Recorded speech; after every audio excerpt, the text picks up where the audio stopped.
They say nothing ever good comes easy, so I put in all this effort. Baby. I played a C and then I changed it to an F. Then I played the D minor, hoping to remind her. Well, I played music in my landlord's living room, moving here I go again, writing where I know I can. But I like working together. I wanna feel it together. Oh, baby, let's get together.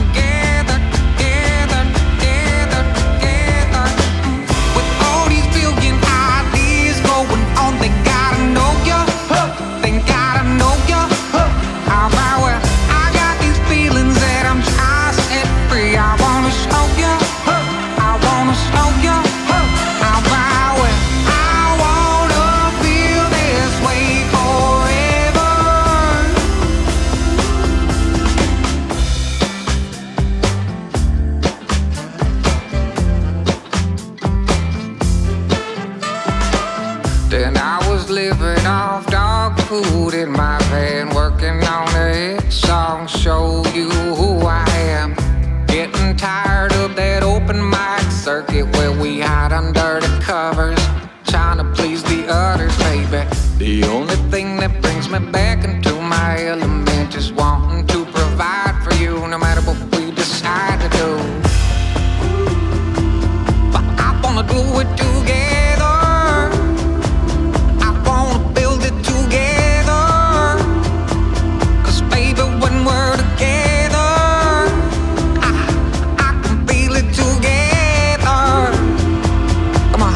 Let's get together, together, together, together.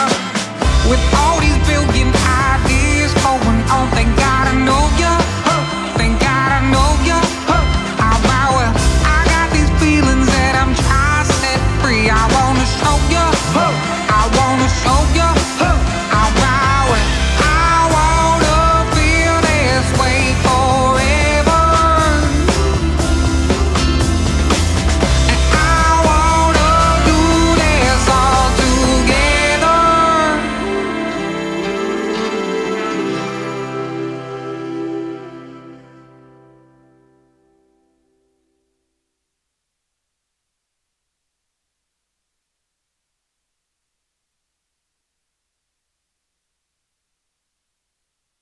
I don't really have no ambition. I only have one thing that I really like.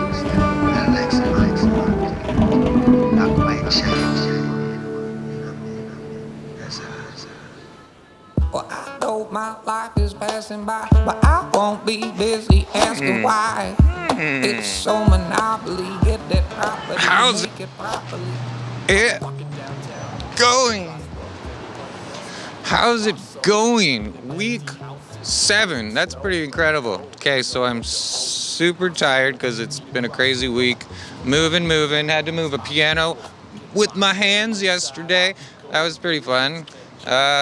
This week's amazing. We got Reed, who's one of my favorite humans ever. Such a talented composer, percussionist.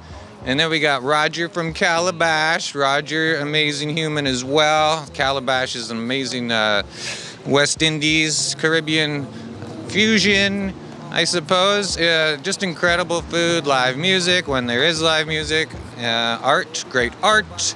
And yeah, they have a food truck out in, I think it was out in Port Moody. So if anyone's been to the Port Moody food truck, be interested to know what people in Port Moody think of the West Indies cuisine. And what else is going on this week? It's my last time on Main Street. Main Street's treating me really well. I'm gonna miss you, Main Street, but Vancouver's so small. It's only a hop, skip, and a jump away. We're gonna be doing a farewell concert for Mark and Isabel. They're gonna be closing out on the front yard. We're calling it Yard Stock. And yeah, Saturday, it'll be like a free show, wear your mask, and be really fun. So at 20th and Ontario, right at the corner. So I'm filming this on Wednesday, and then I'm moving tomorrow periodically through the weekend. Actually, I got a little bit of leeway, but still I'm helping Mark and Isabel move, and then yeah, there's a few other things on the go right now, music-wise. So it's really busy, but we're still having fun. We're still surviving. Every day is a blessing. Thank the Lord we don't live down there in America, where I saw some of the debate, and it's like, who are these humans? Really? Are these really humans? Just want to thank you so much for watching. It means a lot. Subscribe. You know what I'm talking about. And yeah, miigwech. Today's a day to wear orange in honor of the residential schools. So yeah, big heartfelt shout out to the First Nations, always. Yeah, without further ado, let's get this show kicking. All right, we're here live with Reed Hendry. How's it going, Reed? Good, buddy. So I'm so stoked to have Reed because he's the one artist that I've been working with the longest. He's probably hung out with me more than any other human on the planet. So Reed and I met about 15 years ago now, and we met at a recording school back in Mississauga. How old were you at that point? Oh, yeah, 19, 20 probably. Yeah, I don't even know. I think we went out for your 19th birthday even. Maybe. Yeah. Yeah, you might have been 18. Yeah, so Reed was playing the drum set, and then he also had this really cool CD he showed me where he was composing, and he had these incredible hip hop rhythms and compositions, and you were doing that on Fruity Loops, right? Yeah. Yeah, so when did you start messing around with Fruity Loops and doing sort of computer-based production? Probably would have been 16, maybe 15 or 16, starting to do that. And then, yeah, and then I got into Fruity Loops and probably, I don't know, I probably made 100 beats on each one of those things. And that's kind of where I started figuring out how to compose. So were you doing that after like coming home from high school, or Yeah, I was in high school, yeah. So like a kid playing guitar, you were going and composing on. Yeah. Was it keyboard? Was there like a MIDI No, keyboard? it was all just mouse clicks. Okay, yeah, mouse click, keyboard. Yeah. So now Reed's obviously gone a lot farther, and he's working in film and television. He's doing a lot of cartoon design, footsteps. He's also composed independent films. And so what do you like the most about being a composer? Do you like working on music for just like yourself, or do you like working on music for like a scene? Yeah, I think the thing I like about working on music for like video or film, TV, is that there's an immediacy to like the work that you create. Like it has purpose right away. And I find that it's easy to get inspiration from a scene, or whatever the visual is, whatever the story is. It's easier for me to create something for that purpose rather than just to create music to create music. Yeah, and then the other question I have is, how do you name, because Reed made an independent album about 5 or so years ago. My friend always asked me, he said, how do instrumentalists come up with titles for their pieces? What inspires the title after you're done making an instrumental? I think sometimes it's like the feeling or the emotion that I get from when I'm writing it. Sometimes it's just you gotta name your session something off the bat, and so like sometimes that sticks. Other times, like after I finish it, I'll change that name. And sometimes I'll hear a chorus if it's more of like a pop production type of thing. Like I'll hear potential lyrics in the chorus section that I might just name it that. It's just like free association, I guess, like whatever the first thing that popped into my head was, that's just what it is. I guess it's kind of like writing lyrics too. It's like sometimes you just come up with the first thing and it just sort of snowballs into something else. Yeah, that's cool. And then Reed is also a steel pan, cajon, djembe, bongos, a lot of cool percussion toys. Do you prefer playing live or playing in the studio? Like, is there a favorite part of your musical experience through it all? Because you do a lot of different things. Yeah, I think I'm not really a studio musician, I wouldn't say. Although if I am just doing my recording my own stuff, then yeah, it's fun to be in the studio. That's the kind of the one time that I do enjoy it because I can go at my own pace. But yeah, like playing instruments, I like doing it live. That's where I'd rather do it. That's where I'm more comfortable doing it. In the studio, like performing on other people's stuff, I'm not really that type of like seasoned veteran like studio musician. So I don't really do that, and I don't enjoy it.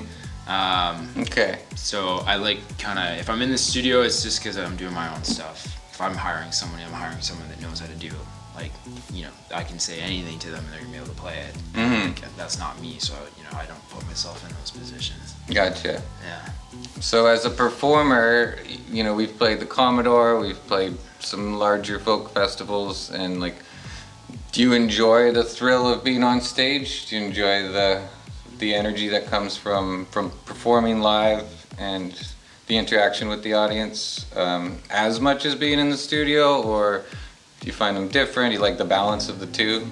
Yeah, I think, I mean, if you're in front of like a big crowd and there's good energy, like it's, you know, it's a pretty unique experience. It's hard to get that in the studio. I think you can get something similar to that in the studio once you've like, you work on a song, you start creating something, and then, you know, 20 hours, 30 hours later, like you have a finished, you know, Comes to life. a finished song, and like that feeling when you like finish it and it's everything that you thought it was gonna be or could have been, or more, and you just feel proud of it. And then that's a similar feeling that you can get from the rush on playing stage, but you can spend that much time on a track in the studio and come away feeling kind of shitty too, and like you can play a show that the vibe's not there, and you can walk away feeling like, what am I doing? So yeah, it's both, you know, it can be either or. Yeah, I think that's what's fascinating about that is, yeah, I totally agree. We're kind of always aiming for those those miracles that kind of happen once in a while, you know? All right, I'm off to see Roger at Calabash. Awesome human, awesome human. All right, we're here live with Roger from Calabash. How's it going, Roger? Not too bad, brother. Hanging in there. Sweet. So I've known Roger for about 10 years. I met him at Nyala, and that was a little restaurant on Main Street, and you were hosting an event called Foundation Radio. Yeah, with back Reg. to the source days. Yeah. That goes back, man. Yeah, so he was telling me he was going to start his own restaurant, and being from Toronto, I noticed there's a lack of like good Caribbean food in the city. So yeah, which part of Toronto are you from, Roger? I've lived all over. We used to live in North York when I was really young. Oh, sweet. And then we moved out to Mississauga when I was in like my high school years. And then after that, I lived at like college and like Lansdowne, like the Little Italy. Oh, area. yeah. So as a young adult, it was a dope area because there's lots of restaurants and music and culture and stuff. Yeah. Cool. So music and food seem to be a big thing with you. So you like to bring. So he books the bands at Calabash, and there's a cool scene. Played there a bunch of times. It's awesome. Great food, great vibe. And yeah, how did you get into, like, what made you want to start this restaurant? I had been working in food, like in restaurants for many years as a server and bartender, such like that. I grew up around a lot of friends that were musicians. So once I had the opportunity to open up my own space, I wanted to bring together the food and the music in a space that could be welcoming and social and cultural. And then also with that, also bring in our Caribbean background and our food. So it was a great opportunity to bring in like food, music, and art all in one space, share some culture to the city, bring some of that Toronto love. You know, and Oh, that's great. Yeah, so how's it going through the COVID experience right now? It's been difficult just for us and a lot of other music venues and clubs and bars. It's been really difficult, but you know, all we can do really is just try to keep the faith and you know, keep welcoming our guests back for some delicious food until we can get the music up and going again. Yeah, and still doing food. Yeah. Still doing Caribbean food. So if you ever get itching for some roti or ackee and saltfish or jerk chicken, we're still there. Yeah. And we're just kind of trying to be patient until we see when we can open up the lounge and kind of start socializing again. But we're just trying to play the long game right now. I don't want to rush and do anything and put anybody's, health at risk. Absolutely, yeah. Yeah, so I don't know if you know this about me, but I pride myself on jerk chicken. I didn't know that. Yeah, so you make your own? I make rice and peas and jerk chicken. Yeah, all right. Still never made oxtail gravy, but it's the one ingredient I'm missing. Yeah. And so when I came here for jerk chicken, because I grew up in Morningside, Galloway area in Scarborough, Yeah. so it's jerk chicken everywhere. Everywhere, Yeah. man. And I did notice that it's quite bland here. Like they go really easy on the Scotch bonnet here, right? Yeah. And that's I got a story about that, man. Because when we first opened, yeah. we did everything like original, authentic, right? So everything had the right spice, and not say the right spice, but a certain amount of spice and seasoning. And I swear it was probably about 2 weeks we were open, and people were like, "This is delicious, but it's too hot." See, I like that. So I know. Yeah. But what we have to do is when Cater. you're cooking for 200 people in a night, Yeah. you kind of gotta play the game of finding that duality of spice, but still yet flavorful, Yeah. and still not too over the top for some people, but still be authentic, right? Yeah. So it's something that we've done over the years, to be honest with you, man. In 10 years, we've always kind of juggled our recipes according to the palate of our customers. Gotcha, right? yeah. So, but what we have been done, and it's a little sneaky, is that we slowly increase the spice levels. 'Cause people so then get- everybody else's spice levels get increased with it, right? Uh-huh. Yeah, I like my jerk chicken to take like 20 minutes to eat because I digest every bite's like, whoa, I need a break. Yeah, yeah. I like and it shouldn't that. be over the top spicy where you Yeah. can't enjoy your meal. It should Absolutely. complement the meal, right? So what I propose is every year we get all the Caribbean chefs together and we put together a festival. Yeah. And we call it the Vancouver Jerk Off. Yeah. And everybody. Yo. How do you feel about that? Yo, man, I think it's a great idea. Yeah. The name is definitely eye-catching. Yeah, we've thought about this. And yeah, I think that would be a great idea. I think that's a great event. And it's a great opportunity to bring culture together, bring the community together. Yeah. I'm sure at some point in that jerk off there'll be lots of music being played. Yeah. and vibes being shared, and yeah, man. Cool.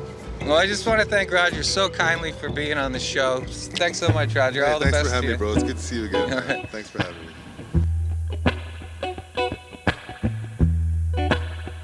Where are the people we once knew?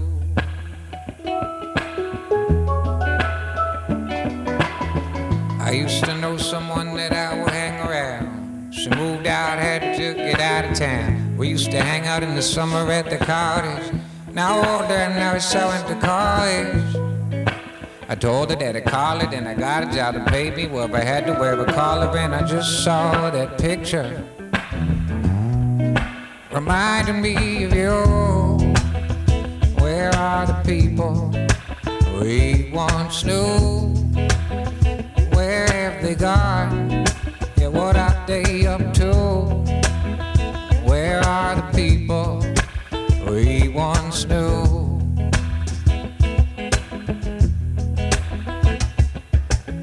I used to hang out with a bunch of different group of friends. Yeah, we would party like the summertime would never end. We would chase the girls thinking we were so cool. If they wanted fun, where we would go to.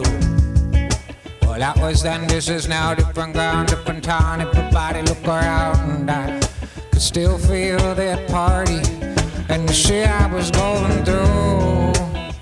Where are the people we once knew?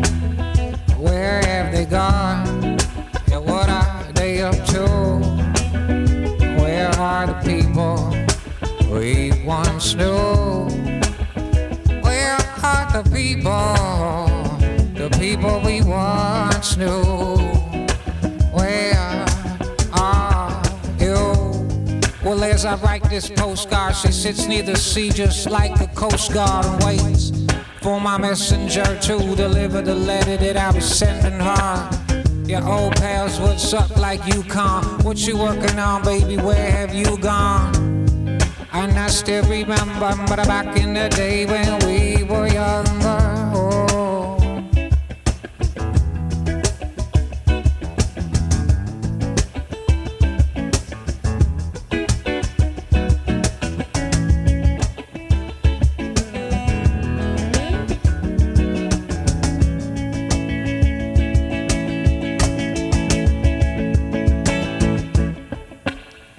Where are the people we once knew?